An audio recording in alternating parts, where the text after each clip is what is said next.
Admiral Zixthor of the Galactic Archaeological Council stood motionless, his crystalline eyes fixed on the holographic projection floating above the ancient ruins. His secondary hearts skipped a beat as the data streams confirmed what he had initially dismissed as impossible. Behind him, his team of researchers from 12 different species worked in tense silence, their instruments probing deeper into Earth's buried secrets. "Admiral," called out senior researcher Naira, her bioluminescent tentacles pulsing with excitement. "The dating analysis is complete. These military formations, they predate the unified galactic calendar by over 10,000 cycles."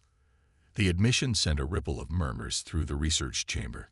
10,000 cycles before any known civilization had mastered space travel, humans had already developed sophisticated battle strategies that would later become the foundation of modern warfare. "Impossible," growled Commander Vrel, his scaled hide bristling with skepticism. "These primitives barely achieved FTL travel 3 centuries ago. They were still burning fossil fuels when we first detected them." Admiral Zixthor raised a hand, silencing the chamber. His species, the Thoraxians, were known for their analytical minds and unbiased judgment. Yet even he struggled to process the implications of their discovery. The hologram shifted, revealing layers of battlefield remains. Unlike the chaotic debris fields of primitive conflicts, these showed clear evidence of tactical thinking.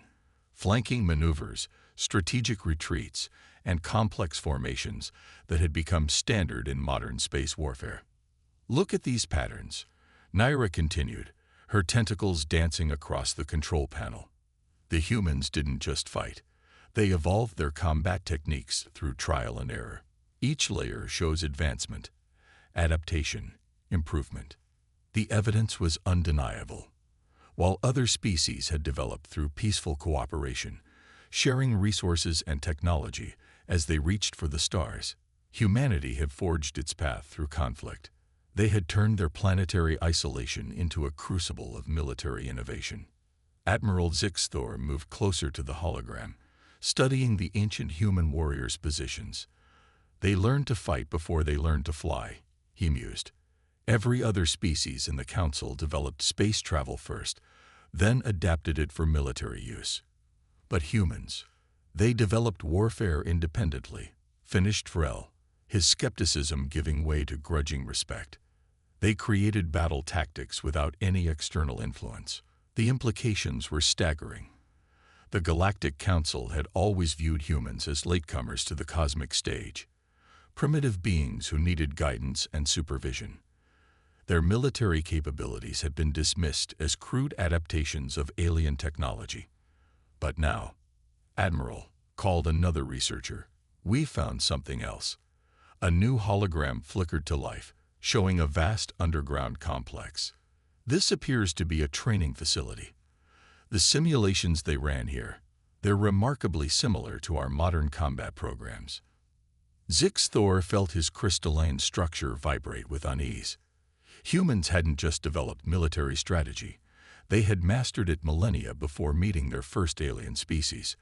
They had spent their entire history preparing for conflicts that, until recently, they didn't even know existed. "There's more," Naira added, her voice dropping to a whisper. "We've detected similar facilities across their planet, some still active, hidden beneath their civilian structures. They never stopped preparing." The chamber fell silent as the full weight of the discovery settled over them. Humanity hadn't been granted access to galactic military knowledge. They had invented it. The very tactics that the Council used to maintain peace across the galaxy had their roots in Earth's ancient battlefields. "The Council must be informed immediately," Zixthor declared, his crystalline form catching the light of the holograms. "This changes everything we thought we knew about human integration into galactic society." "Sir," Vrel interjected, "perhaps we should consider the implications before reporting this. The Council has always treated humans as lesser beings. Learning that they are the originators of modern combat doctrine could destabilize the entire power structure of the galaxy." Naira finished, her tentacles curling anxiously. Admiral Zixthor studied the holograms one final time. The evidence before him wasn't just a historical curiosity, it was a warning. Humanity hadn't just survived countless conflicts, they had thrived on them, using each battle to refine their capabilities. No, he decided firmly. The Council must know. Because if humans ever discover that we've been suppressing their advancement, that we've been treating the masters of warfare like students, he left the thought unfinished, but everyone in the chamber understood. As the research team began preparing their report, Zix Thor couldn't shake the feeling that they had uncovered something more than just ancient history. They had discovered a sleeping giant, one that had spent millennia perfecting the art of war, while the rest of the galaxy learned to avoid it. The real question wasn't how humans had developed these capabilities, but what would happen when they finally decided to use them. As he watched his team document their findings, Admiral Zix Thor realized that the galaxy's peaceful era might be coming to an end, and humanity, the species they had underestimated for so long, might be the ones to rewrite the rules of galactic power. High above Earth's atmosphere, aboard the Galactic Council's research vessel, Eternal Seeker, First Archivist Kylith hunched over her workstation, her iridescent feathers ruffling with growing agitation. For 3 straight cycles, she had immersed herself in humanity's military archives, and each new discovery left her more unsettled than the last. First Archivist, her assistant Ren called softly, his crystalline form dimming in response to her obvious distress. The Council requests another update on your findings. Kylith raised her head, her avian features sharp in the blue glow of the holographic displays. Tell them. She paused, gathering her thoughts. Tell them what we found defies everything we thought we knew about species evolution.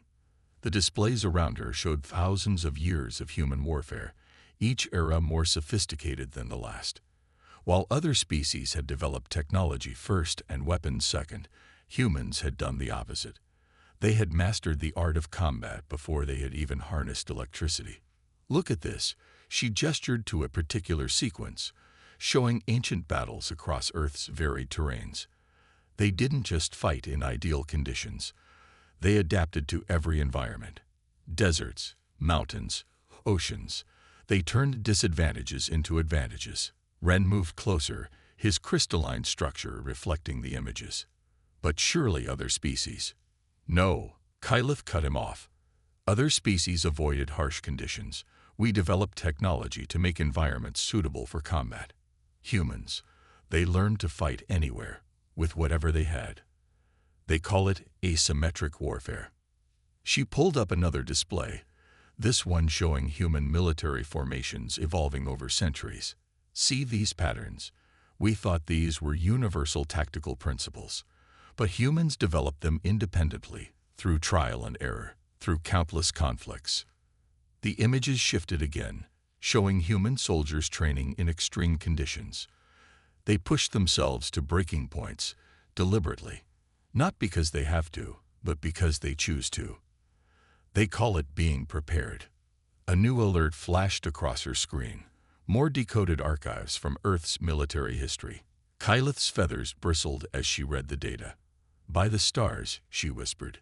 They have contingency plans for everything. Everything. Ren asked, his form pulsing with curiosity. Invasion scenarios, first contact protocols, resistance strategies. They'd been planning for interstellar conflict since before they knew other species existed. Their entertainment, their literature, it's all filled with scenarios of alien contact. They weren't just stories. They were preparation. The ship's AI interrupted their discussion. First Archivist, the Council chambers await your presence. Kylith gathered her findings, her wings trembling slightly. As she and Ren made their way through the ship's corridors, she couldn't shake the feeling that they were missing something crucial. The Council chamber was a vast amphitheater, its curved walls displaying real-time views of Earth below. Representatives from 27 species sat in tiered rows, all eyes fixed on Kylith as she took her position at the center. Honorable Council, she began, her voice steady despite her inner turmoil. Our analysis of human military history has revealed something unprecedented. They are not, as we assumed, primitive warriors who simply copied our techniques. They are the originators.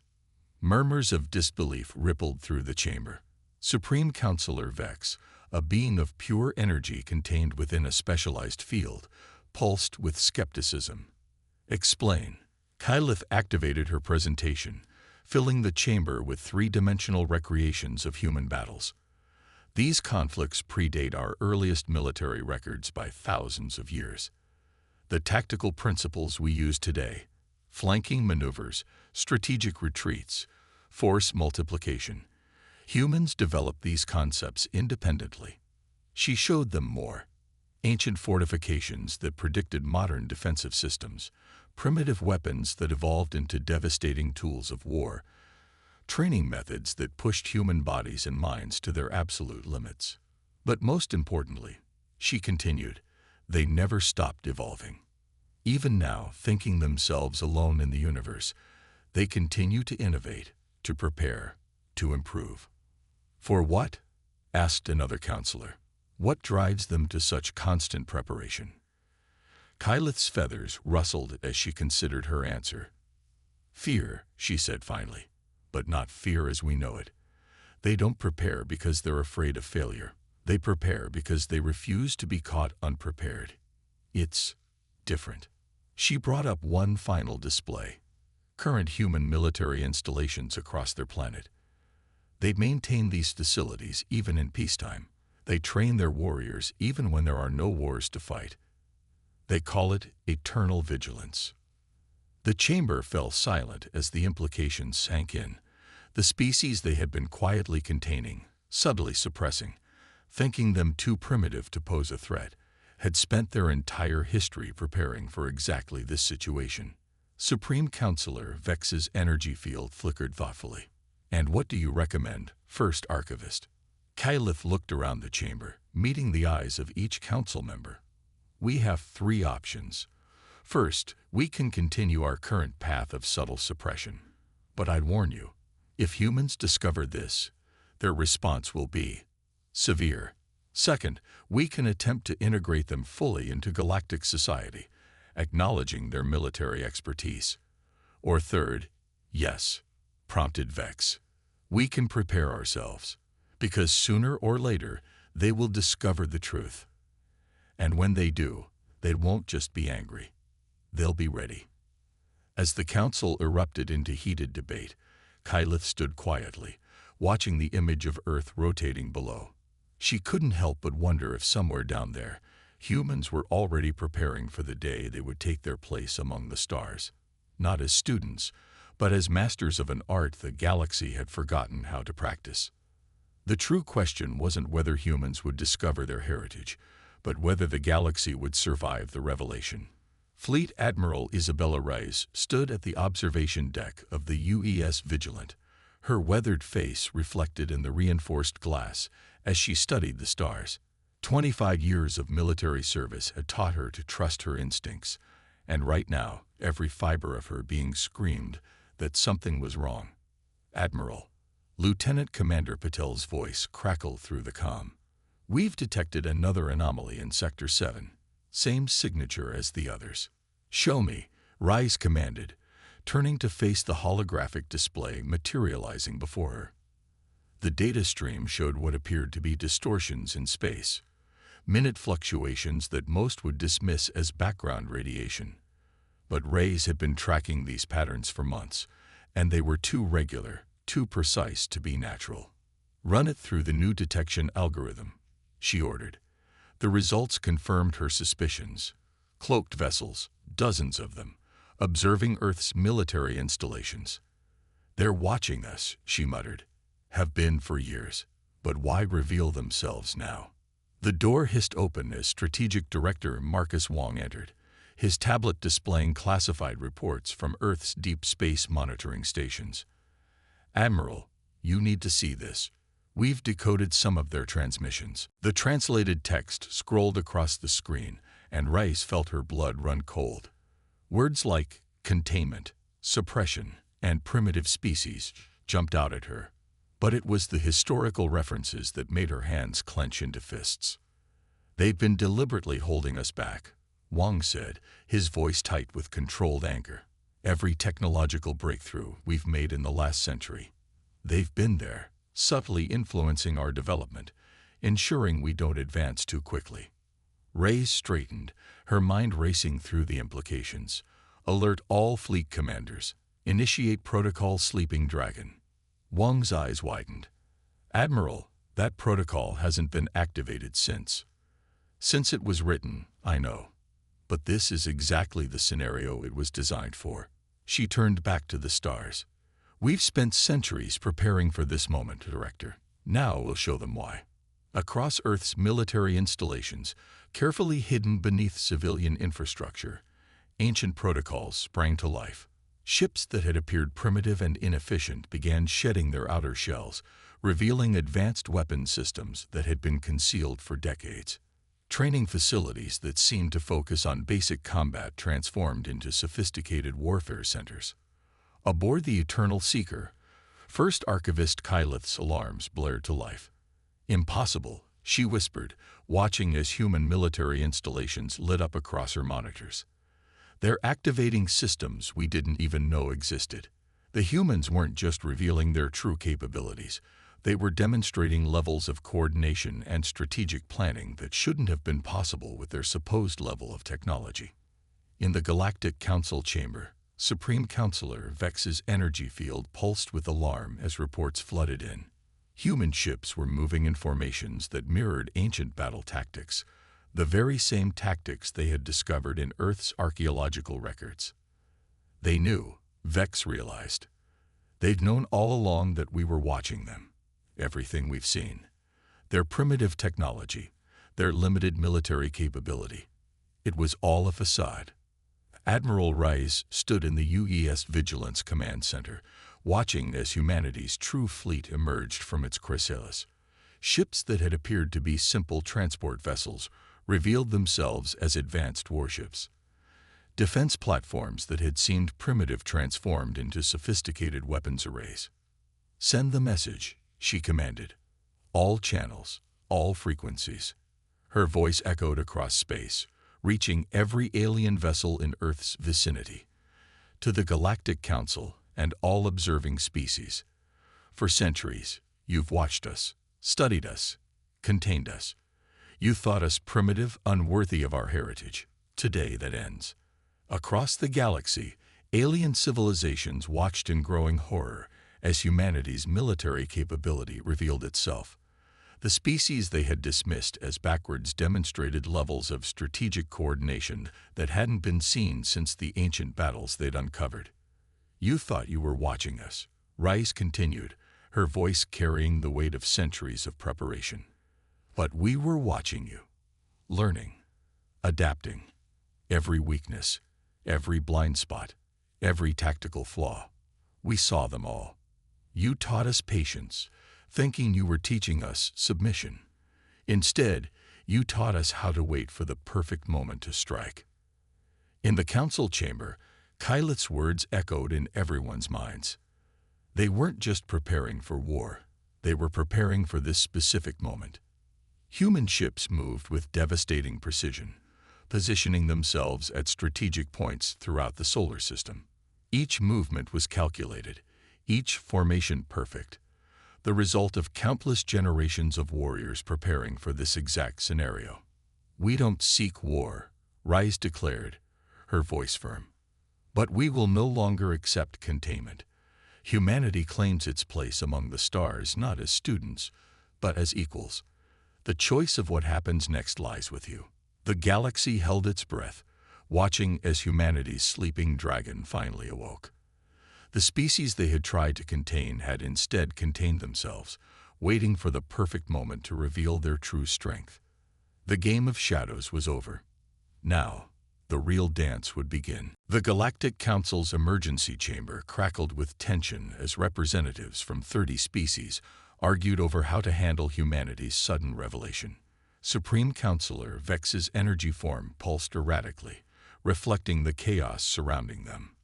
We cannot allow this defiance to go unchallenged, roared Representative Core of the militant hegemony, his armored exoskeleton clanking as he slammed his appendage on the table. If we show weakness now, other species will follow their example. First Archivist Kyleth's feathers bristled. You still don't understand. Humanity isn't defying us. They're revealing who they've always been. The masks are simply coming off. On the main display, human fleets continued their precise maneuvers. Each movement demonstrated centuries of refined tactical doctrine, showing formations that the Council's military experts were only now beginning to comprehend. Admiral Raya's voice echoed through the chamber again. We are transmitting data packets to all Council species. These contain evidence of your systematic suppression of human advancement, along with our terms for peaceful coexistence. The data streamed through, and the Council members watched in growing dismay as humanity laid bare decades of alien manipulation. Every accidental technological setback, every coincidental diplomatic hurdle, every carefully orchestrated limitation, all exposed with methodical precision. They documented everything, Kyleth whispered. While we thought we were studying them, they were building a case against us. In Earth orbit, the UES Vigilant maintained its position at the head of humanity's revealed fleet. Admiral Rice studied the tactical display as reports flowed in from across the solar system. Hidden defense platforms, dormant for generations, hummed to life. Weapons systems that had been disguised as primitive satellites revealed their true nature. Admiral, Lieutenant Commander Patel reported, the Hegemony fleet is moving into attack position. Rice nodded calmly. Just as the simulations predicted. Implement strategic response pattern Delta. The human fleet moved with fluid grace, executing maneuvers that had been rehearsed countless times in secret. Ships shifted into formations that seemed to make no tactical sense, until the Hegemony fleet found itself caught in a carefully crafted web of overlapping fields of fire. Hold position, Rice commanded. Let them see what they're facing. The Hegemony ships froze, their sensors finally registering the full complexity of the human strategic position. What had appeared to be simple defensive formations was actually an interlocking system of tactical advantages, each position supporting the others in ways that the alien tacticians were only beginning to understand. In the council chamber, the mood shifted from outrage to something closer to fear. These humans, one representative muttered, they've turned warfare into an art form. New order. 3 months after humanity's revelation, the Galactic Council convened in a new chamber, this one on Earth itself, a gesture of the changing times. Admiral Rice stood before the assembled representatives, her uniform bearing the newly created insignia of the Joint Galactic Defense Force. The treaty before you, she began, represents not just peace between our peoples, but a new understanding. Humanity doesn't seek dominion over the stars. We seek partnership, but partnership based on truth, not manipulation. Supreme Counselor Vex's energy form had stabilized, adapting to the new reality. You've proven your point, Admiral. Your species' military expertise is unmatched. But what guarantees do we have that humanity won't use this advantage for conquest? Wraith smiled, a gesture that somehow carried both warmth and warning. The same guarantee we've always had. Our nature. We didn't develop warfare because we love conflict. We developed it because we understood its necessity. Every advancement in our military history came from a desire to end conflicts more quickly, more decisively, with less overall destruction. She gestured to the holographic display showing Earth's history. We've fought ourselves for millennia, yes, but from each conflict, we learned. We developed rules of engagement, conventions of warfare, principles of justice. We learned that the greatest victory isn't destroying your enemy, it's turning them into an ally. The chamber was silent as the implications sank in. Humanity hadn't just mastered the art of war, they'd mastered the art of peace through strength. The Joint Galactic Defense Force, Rice continued, will combine humanity's tactical expertise with the technological advancement of all Council species. Together, we'll create something new, a force dedicated not to dominance, but to preservation. First Archivist Kyleth, now serving as the Council's chief diplomat to Earth, stepped forward. And what of the sleeping dragon? Now that humanity has revealed its strength, will you maintain this level of military readiness? Reyes turned to the window, looking out over the Pacific Ocean. The dragon never slept, Archivist. We were always awake, always watching, always preparing. The only difference now is that we do so openly, alongside our new allies. The treaty was signed that day, marking not the submission of the Council to human military might, but the beginning of a new galactic order. Humanity's victory wasn't won through the weapons they'd hidden or the strategies they'd perfected. It was won through the wisdom to know when not to use them. In the years that followed, the galaxy transformed. Human military academies opened their doors to alien students, teaching principles of strategy and combat that had been refined over thousands of years. Alien technology merged with human tactical doctrine, creating defense systems more sophisticated than either side could have developed alone. And in deep space, human and alien ships patrolled together, their crews learning from each other, growing stronger together. The sleeping dragon had awakened not to breathe fire, but to share its wisdom. Admiral Reyes stood on the observation deck of the new Joint Defense Force headquarters, watching ships of all species moving in formations that combined the best of human strategy with alien technology. Beside her, Kyleth's feathers rippled in the artificial breeze. "You knew this would happen," the archivist said. "Not just the revelation, but this outcome. You planned for peace as carefully as you planned for war." Reyes nodded. "That's the final lesson humanity learned through all our conflicts, Archivist. The strongest warrior isn't the one who wins every battle. It's the one who knows how to turn enemies into friends." Above them, the stars sparkled with new possibility, as humanity and our former watchers began writing a new chapter in galactic history, together, as equals at last.